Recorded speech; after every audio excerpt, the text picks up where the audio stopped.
In the scorching summer of 1887, beneath the unforgiving Arizona sun, a gunshot would echo across Cedar Valley that would change 3 lives forever. What started as a simple debt collection would spiral into a web of betrayal, forbidden love, and a secret so dangerous that men would kill to keep it buried. The outlaw they called Black Jack Morrison had robbed 17 banks and never missed a shot. But he was about to discover that protecting an innocent young woman would cost him everything he thought he knew about survival. The dust never settled in Cedar Valley. It hung in the air like the ghosts of broken dreams, coating everything in a fine layer of regret. The town sat at the crossroads of 3 cattle trails, where desperate men came to disappear and wealthy ranchers came to expand their empires.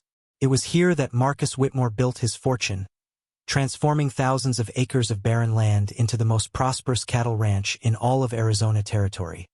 His daughter Catherine had never known poverty, never known fear, and certainly never imagined that her 20th birthday would mark the beginning of the most terrifying week of her life. Black Jack Morrison rode into Cedar Valley on a stolen horse with a price on his head that could feed a family for 10 years. He had no intention of staying longer than it took to water his horse and buy supplies. He had no intention of getting involved in local troubles. And he certainly had no intention of falling in love with the one woman in town whose father had the power to see him hanged before sunset. But sometimes the desert has other plans, and sometimes a man's past catches up with him in ways he never expected. The story begins 3 days before Catherine's birthday party, when a stranger in an expensive suit arrived at the Whitmore Ranch carrying documents that would shatter everything the family believed about their success. What Catherine's father Marcus had told everyone about how he acquired his vast holdings was a lie, and someone was finally ready to collect on a debt that had been festering for 23 years. Catherine Whitmore stood on the wraparound porch of her father's mansion, watching the sun paint the distant mountains in shades of gold and crimson. She had been raised to be the perfect rancher's daughter, skilled in managing household accounts, gracious with visitors, and utterly sheltered from the harsh realities of frontier life. Her auburn hair caught the evening light as she practiced the waltz steps she would perform at her birthday celebration, unaware that less than 5 miles away, a man was making plans that would destroy her family's reputation and quite possibly end her life. Marcus Whitmore had built his empire through a combination of shrewd business decisions and carefully buried secrets. What the people of Cedar Valley didn't know was that the original deed to his land had been acquired through murder, and the victim's son had spent the last 2 decades tracking down proof of his father's killer. Now, attorney Samuel Brennan had arrived with documents that could strip Whitmore of everything he owned, unless he was willing to pay a price that would bankrupt him. The meeting between Whitmore and Brennan took place in the rancher's private study, a room lined with leather-bound books and dominated by a massive oak desk. Brennan was a thin man with cold eyes and a patient smile, the kind of man who had learned that revenge was a dish best served cold. He spread the documents across Whitmore's desk like a card player revealing a winning hand. The original land grant, signed by the territorial governor in 1864. A witness statement from a dying prospector. And most damning of all, a confession letter written by Whitmore himself and hidden away for safekeeping by his victim. Whitmore's face went white as he recognized his own handwriting from 23 years ago. He had been young and desperate then, willing to do anything to escape the poverty that had defined his childhood. When he discovered that old Henrik Brennan had struck gold on what appeared to be unclaimed land, he had seen an opportunity that was too good to pass up. A single gunshot in the middle of the night, a hastily buried body, and forged papers that transferred ownership to him. He thought he had covered his tracks perfectly. Samuel Brennan was only 7 years old when his father disappeared, but he never stopped believing that Henrik had been murdered for his claim. He spent his childhood in an orphanage, his teenage years working in mines and cattle drives, and his 20s putting himself through law school with one singular purpose: finding his father's killer and making him pay. It had taken him 15 years to track down the witness who saw Whitmore leaving his father's claim on the night of the murder, and another 3 years to locate the confession letter that Whitmore had written but never intended to send. The price for Brennan's silence was simple: $50,000 in gold, plus the deed to half of Whitmore's land. It was more money than the rancher could raise without selling everything he owned, which would leave his daughter with nothing and destroy the family name he had spent decades building. Brennan gave him 1 week to decide, and made it clear that if he tried to run or fight back, copies of the evidence would be delivered to the territorial marshal, the local newspaper, and every business partner Whitmore had ever dealt with. As Brennan rode away from the ranch, he had no way of knowing that his conversation with Whitmore had been overheard by someone hiding in the hallway outside the study. Catherine had returned early from her evening walk and heard raised voices coming from her father's office. What she learned about her family's dark history would force her to make choices she never imagined possible, and set in motion the events that would bring Black Jack Morrison into her life. But Catherine Whitmore was not the innocent rancher's daughter that everyone believed her to be. She had her own secrets, secrets that would make her the perfect ally for an outlaw with nothing left to lose. And when Black Jack Morrison discovered what she was really capable of, he realized that saving her might be the first truly good thing he had ever done, even if it killed him. The next morning brought news that would change everything. A stagecoach carrying a shipment of gold from the Copper Creek mine had been robbed just outside of town, and the 3 guards had been found shot dead beside the overturned coach. The robbery bore all the hallmarks of Black Jack Morrison's work, methodical and brutal, with no witnesses left alive to identify the perpetrator. What the townspeople didn't know was that Morrison had been 30 miles away when the robbery occurred, which meant that someone else was using his methods to commit murder. Sheriff Tom Bradley was a fair man who had kept the peace in Cedar Valley for 12 years, but he was also practical enough to know that catching Black Jack Morrison would make his reputation and probably earn him a promotion to territorial marshal. When word spread that Morrison had been spotted in the area, Bradley organized the largest posse in the county's history, 23 armed men ready to hunt down the most wanted outlaw in Arizona territory. Morrison himself was camped in a canyon 5 miles south of town, completely unaware that he was being hunted for a crime he didn't commit. He had chosen the location because it offered multiple escape routes and a clear view of anyone approaching, but he had made one critical mistake. The canyon was also a favorite spot for Catherine Whitmore's morning rides, and when she came around the bend at full gallop, she found herself face to face with a man whose picture had been posted on wanted posters throughout the territory. The meeting between Catherine and Morrison should have ended with her death. He had killed men for much less than being able to identify his location, and she knew enough about his reputation to expect no mercy. But something in her eyes stopped him from drawing his gun, a desperation that matched his own, and when she spoke, her first words surprised him more than anything that had happened to him in 10 years of running from the law. She said, "I need your help, and I can pay you more than any bank you've ever robbed." Catherine had spent the night thinking about what she had overheard in her father's study, and she had come to a conclusion that would have shocked everyone who knew her. She was not willing to live with the knowledge that her comfortable life had been built on murder, but she was also not willing to see her father destroyed by a man who was motivated by greed as much as justice. Her plan was simple in concept but dangerous in execution. She would steal the $50,000 that Brennan was demanding, but she would steal it from Brennan himself. Morrison listened to her proposal with the skepticism of a man who had learned not to trust anyone, especially desperate women with more money than sense.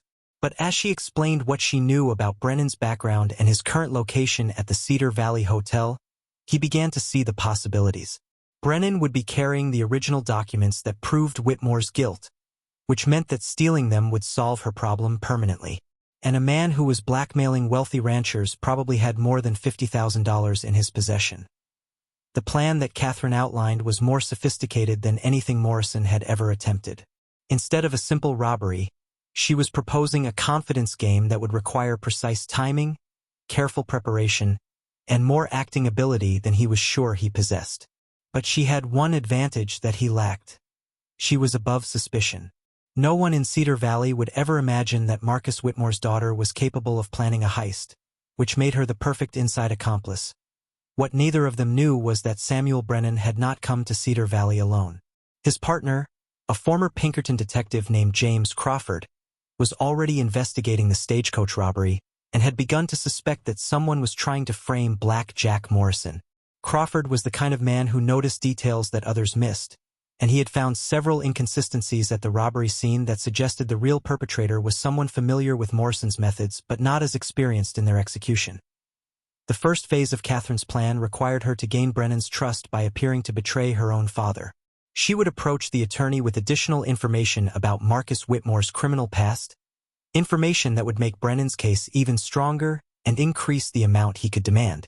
In exchange, She would ask for his help in securing her own financial future, claiming that she wanted to distance herself from her father's crimes before they became public knowledge. Morrison's role was to create a distraction that would keep the sheriff's posse busy while Catherine worked on Brennan.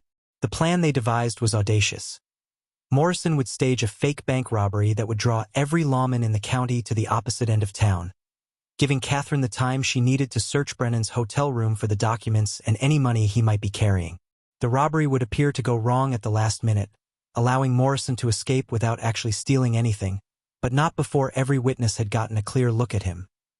The morning of Catherine's birthday dawned clear and hot, with the kind of brilliant blue sky that made everything seem possible.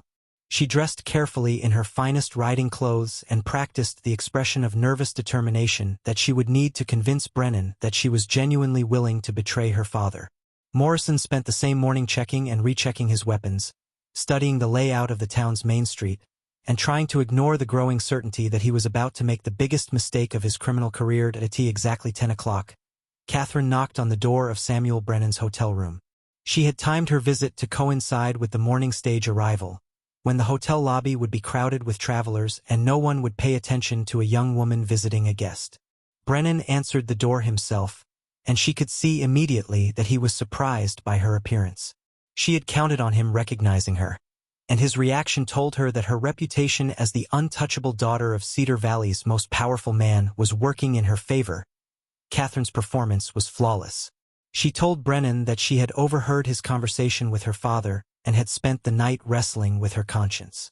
She claimed that she had always suspected that Marcus Whitmore's success had come at someone else's expense, and that learning the truth about her father's crimes had convinced her that justice was more important than family loyalty.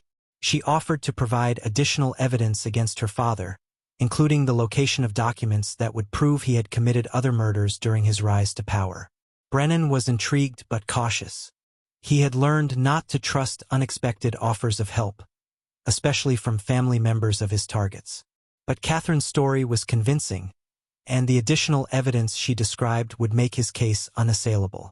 More importantly, her offer to testify against her father would transform a potential scandal into a sensational trial that could make Brennan's reputation as an attorney.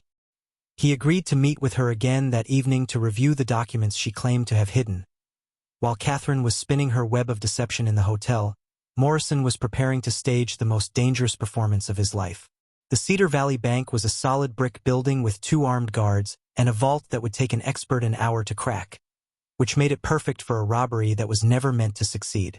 Morrison's plan was to walk in during the busy midday period, brandish his weapons long enough to be clearly identified, and then flee when the guards drew their guns, making it appear that he had underestimated the bank's defenses at precisely 12:30.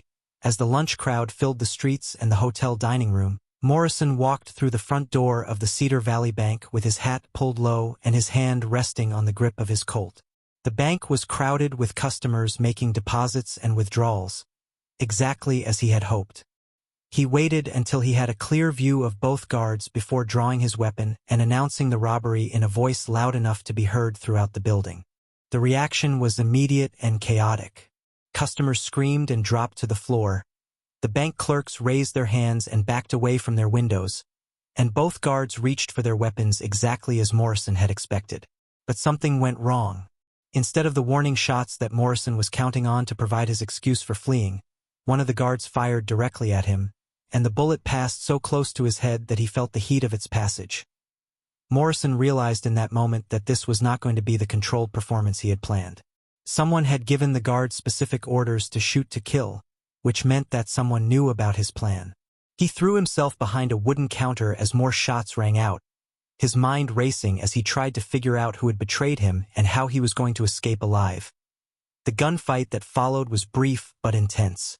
Morrison was outnumbered and trapped, but he had 2 advantages that the guards lacked: superior marksmanship and 20 years of experience in desperate situations. When he returned fire, both guards went down with wounds that would keep them out of action but wouldn't kill them. Morrison had never shot anyone he didn't intend to kill, but something about Catherine's desperate faith in his ability to change had affected him more than he wanted to admit. The sound of gunshots brought the sheriff and half his posse running, exactly as Morrison had hoped. But as he prepared to make his escape through the bank's rear exit, he discovered that his troubles were just beginning. The back door was blocked by 3 more armed men, including James Crawford, who was pointing a rifle at Morrison's chest with the confidence of a man who had never missed a shot that mattered. Crawford introduced himself with a smile that held no warmth. He explained that he had been watching Morrison for 3 days, waiting for him to make his move. He had figured out that the stagecoach robbery was not Morrison's work, which meant that someone was trying to frame him, and he wanted to know who and why. Crawford offered Morrison a choice: surrender peacefully and answer questions, or die in a gunfight that would serve no purpose except to satisfy his pride. Morrison had faced similar situations before, but never when someone else's life depended on his survival. Catherine was counting on him to create a distraction that would give her the time she needed to complete her plan, and he could not afford to be captured or killed before she had finished her work. He needed to escape, but he also needed Crawford to believe that he was acting alone, which meant he could not reveal anything about Catherine's involvement. The solution that Morrison devised was as desperate as it was brilliant. Instead of trying to fight his way out or surrender, he told Crawford that he would answer all of his questions in exchange for safe passage out of town. But he would only talk to Crawford alone, without the sheriff or any other witnesses present. Crawford was experienced enough to recognize a trap, but he was also curious enough to want to hear what Morrison had to say. He agreed to the terms, but insisted that the conversation take place in the jail, where Morrison would be safely behind bars. As Morrison was being escorted to the Cedar Valley jail, Catherine was completing the most dangerous part of her plan. She had used the chaos caused by the bank robbery to slip into Brennan's hotel room while he was downstairs investigating the commotion. The room was exactly as she had expected: neat, organized, and dominated by a large traveling trunk that was secured with 2 heavy padlocks. Catherine had come prepared for the locks. During her sheltered upbringing, she had developed an unusual hobby that no one in her family knew about. She had taught herself to pick locks, starting with simple household mechanisms and gradually working her way up to more complex challenges. It was a skill that she had never expected to use for anything more serious than retrieving confiscated books from her father's study, but it proved invaluable as she worked on Brennan's trunk. The first lock opened after 10 minutes of careful manipulation, but the second proved more challenging. Catherine could hear voices in the hallway outside, and she knew that Brennan could return at any moment. Her hands were shaking with nervousness, which made the delicate work even more difficult. Just as she was beginning to think that she would have to abandon the attempt, the second lock finally clicked open. Inside Brennan's trunk, Catherine found more than she had dared to hope for. The original documents that proved her father's guilt were there, along with copies and additional evidence that Brennan had collected over the years. But more importantly, she found a leather satchel containing nearly $70,000 in gold coins and currency, far more than the $50,000 that Brennan was demanding from her father. Catherine realized that Brennan was not just seeking justice for his father's murder. He was running a systematic blackmail operation, targeting wealthy men throughout the territory who had acquired their fortunes through questionable means. The money in his trunk represented years of extortion, and the documents proved that Marcus Whitmore was just one of many victims. This discovery changed everything about Catherine's plan, because it meant that simply stealing the evidence against her father would not be enough to stop Brennan permanently. As Catherine was making this discovery, Morrison was sitting in a jail cell trying to convince James Crawford that he was nothing more than a common outlaw with no connection to the larger conspiracy that was unfolding in Cedar Valley. Crawford was not easily fooled, and he had already identified several inconsistencies in Morrison's story. But Morrison had one advantage that Crawford did not expect. He was telling the truth about most of what had happened, which made his lies much more convincing. The conversation between Morrison and Crawford revealed information that surprised both men. Crawford explained that the real perpetrator of the stagecoach robbery was probably someone with access to detailed information about Morrison's methods, someone who had studied his previous crimes and was using that knowledge to implicate him. Morrison realized that this description fit Samuel Brennan perfectly, and he began to understand that Catherine's father was not the only person in Cedar Valley with deadly secrets. Crawford had been hired by the territorial marshal to investigate a series of mysterious deaths among wealthy ranchers and businessmen throughout Arizona and New Mexico. In each case, the victim had been found dead under circumstances that appeared accidental or natural, but the pattern was too consistent to be coincidental. Someone was systematically eliminating men who had acquired their wealth through violence and fraud, and Crawford suspected that the killer was using blackmail as a way to identify his targets. Morrison listened to Crawford's theory with growing alarm, because it meant that Catherine was in much more danger than either of them had realized. If Brennan was not just a blackmailer but also a murderer, then her plan to steal his evidence could get her killed. Morrison needed to warn her, but he was trapped in a jail cell with no way to communicate with the outside world. The solution came from an unexpected source. Sheriff Bradley appeared at the jail with news that would change everything.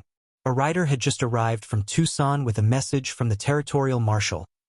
Black Jack Morrison was wanted in connection with a bank robbery that had occurred the previous day, more than 200 miles from Cedar Valley. The timing made it impossible for Morrison to have committed both crimes, which meant that he was being framed by someone with detailed knowledge of his whereabouts. Crawford realized immediately what this meant. The real perpetrator was not just copying Morrison's methods, but was also tracking his movements closely enough to commit crimes that would be attributed to him. This suggested a level of planning and resources that went far beyond simple robbery, and it confirmed Crawford's suspicion that they were dealing with something much more dangerous than a common outlaw. Sheriff Bradley was forced to release Morrison, but Crawford insisted that he remain in town until the investigation was complete. Morrison agreed to these terms, but only because they gave him the opportunity to find Catherine and warn her about the danger she was facing. What he did not know was that Catherine had already discovered the truth about Brennan's activities, and she was making plans that would put both of them in deadly peril. Catherine had returned to her father's ranch with Brennan's documents and money, but instead of feeling victorious, she was overwhelmed by the scope of what she had uncovered. The evidence she had stolen proved that Brennan had been systematically blackmailing and murdering wealthy men for years, always making their deaths appear accidental or natural. Her father was not just a victim but also a potential target, and she realized that Brennan had probably never intended to accept payment for his silence. The most disturbing discovery was a detailed map that showed the locations of Brennan's previous victims, along with notes about their weaknesses and the methods used to kill them. Marcus Whitmore's name was at the bottom of the list, with a notation that suggested Brennan was planning to eliminate him during Catherine's birthday party, when the ranch would be filled with witnesses who could testify to the accidental nature of his death. Catherine knew that she had to warn her father, but she also knew that doing so would mean confessing her own involvement with Black Jack Morrison. More importantly, she realized that simply exposing Brennan would not be enough to stop him. He was too clever and too experienced to be caught by conventional law enforcement, and he would probably disappear before anyone could arrest him. The only way to protect her father and his other potential victims was to eliminate Brennan herself. This realization forced Catherine to confront a truth about herself that she had never acknowledged. Despite her sheltered upbringing, she had inherited more than just her father's business sense. She had also inherited his willingness to kill when necessary, and she was prepared to use that inheritance to protect the people she loved. The innocent rancher's daughter was about to become something much more dangerous. As the sun set on the day before her birthday party, Catherine made her final preparations. She cleaned and loaded her father's hunting rifle, the same weapon that Marcus had used to kill Henrik Brennan 23 years earlier. She wrote a letter explaining her actions, to be delivered to Morrison if her plan failed. And she practiced the speech she would give to Samuel Brennan when she confronted him with the evidence of his crimes. Morrison, meanwhile, had discovered that Catherine was missing. He had gone to the ranch looking for her, only to be told by the servants that she had not returned from her morning ride. Her horse had come back riderless, which suggested that something had happened to her, but there were no signs of a struggle or any indication of where she might have gone. Morrison realized that she was probably in hiding, preparing for the final phase of her plan, and he knew that he had to find her before she did something that would get her killed. The confrontation between Catherine and Brennan took place in the abandoned mine shaft where Henrik Brennan's body had been hidden for more than 2 decades. Catherine had chosen the location deliberately, wanting Brennan to understand the connection between his father's death and his own impending fate. She waited in the darkness with her rifle ready, knowing that Brennan would come to investigate when he discovered that his documents and money had been stolen. Brennan arrived at midnight, accompanied by James Crawford, who had been working with him all along. Catherine realized too late that the former Pinkerton detective had not been investigating Brennan's crimes, but helping him commit them. Crawford was the one who had been copying Morrison's methods to frame him for the stagecoach robbery, and he was the one who had provided Brennan with the detailed information about his potential victims. The revelation that Crawford was Brennan's partner changed everything about the situation. Catherine was now facing two experienced killers instead of one, and she was armed with a single-shot rifle against their superior firepower. More importantly, she realized that Morrison was probably walking into the same trap, because Crawford would have used their conversation at the jail to lure him to the mine. The gunfight that followed was brief but decisive. Catherine fired first, wounding Brennan but missing Crawford entirely. Crawford returned fire with a pistol, and his shot shattered the lantern that Catherine had brought to light her way, plunging the mine shaft into complete darkness. In the confusion that followed, Catherine managed to reload her rifle, but she had lost track of both men's positions and was afraid to shoot blindly. Morrison arrived at the mine just as the shooting started. He had followed Catherine's trail from the ranch, using skills learned during 10 years of avoiding capture to track her through the desert. When he heard the gunshots echoing from the mine shaft, he knew that Catherine was in deadly danger, and he made a decision that would cost him everything he had spent his adult life protecting. Instead of approaching the mine cautiously, Morrison charged directly into the darkness, shouting Catherine's name to let her know that help had arrived. His voice gave Crawford a target, and the detective fired 3 shots in rapid succession, all of them finding their mark. Morrison went down hard, but not before he had drawn his own weapon and returned fire. Crawford's scream of pain told both Catherine and Morrison that at least one shot had hit home. The mine shaft fell silent except for the sound of labored breathing and the distant echo of settling dust. Catherine called out softly, trying to determine who was still alive and where everyone was positioned. Morrison answered weakly, confirming that he was wounded but conscious. Crawford did not answer at all, which suggested that Morrison's shots had been fatal. But Samuel Brennan was still alive, and he was moving carefully through the darkness, searching for a position from which he could finish what he had started. The final confrontation between Catherine and Brennan took place near the entrance to the mine, where enough moonlight filtered through to reveal their positions. Brennan had been wounded in the shoulder by Catherine's first shot, but he was still capable of using his weapon effectively. Catherine had the advantage of knowing the mine's layout, having explored it during her childhood, but she was running low on ammunition and beginning to panic. Brennan offered Catherine a deal that revealed the depth of his corruption. He would let her live if she agreed to help him continue his blackmail operation, using her social connections to identify wealthy targets throughout the territory. He claimed that her father's crimes made her just as guilty as any of his victims, and that she had already proven her willingness to kill by participating in Morrison's plan. Catherine's response was to fire her last shot directly at Brennan's chest. The bullet struck him in the heart, killing him instantly, but not before he managed to fire one final shot that ricocheted off the mine's walls and struck Morrison in the back. The outlaw who had protected her with his life was dying, and there was nothing she could do to save him. Morrison's final moments were spent giving Catherine the advice that would allow her to survive what came next. He told her to burn Brennan's documents and scatter the ashes, making it impossible for anyone to prove what had happened to the victims on his list. He told her to keep the money she had stolen, because she would need it to disappear and start a new life somewhere far from Cedar Valley. And he told her that she was stronger and more capable than she had ever imagined, and that she should use those qualities to build something better than the empire of lies her father had created. Catherine held Morrison's hand as he died, listening to his labored breathing grow fainter until it stopped entirely. She had known him for less than a week, but he had changed her understanding of herself and her place in the world. The sheltered rancher's daughter was gone forever, replaced by a woman who had killed 2 men and stolen a fortune, and who would have to live with those choices for the rest of her life. The aftermath of the confrontation was carefully orchestrated by Catherine to protect both herself and her father's reputation.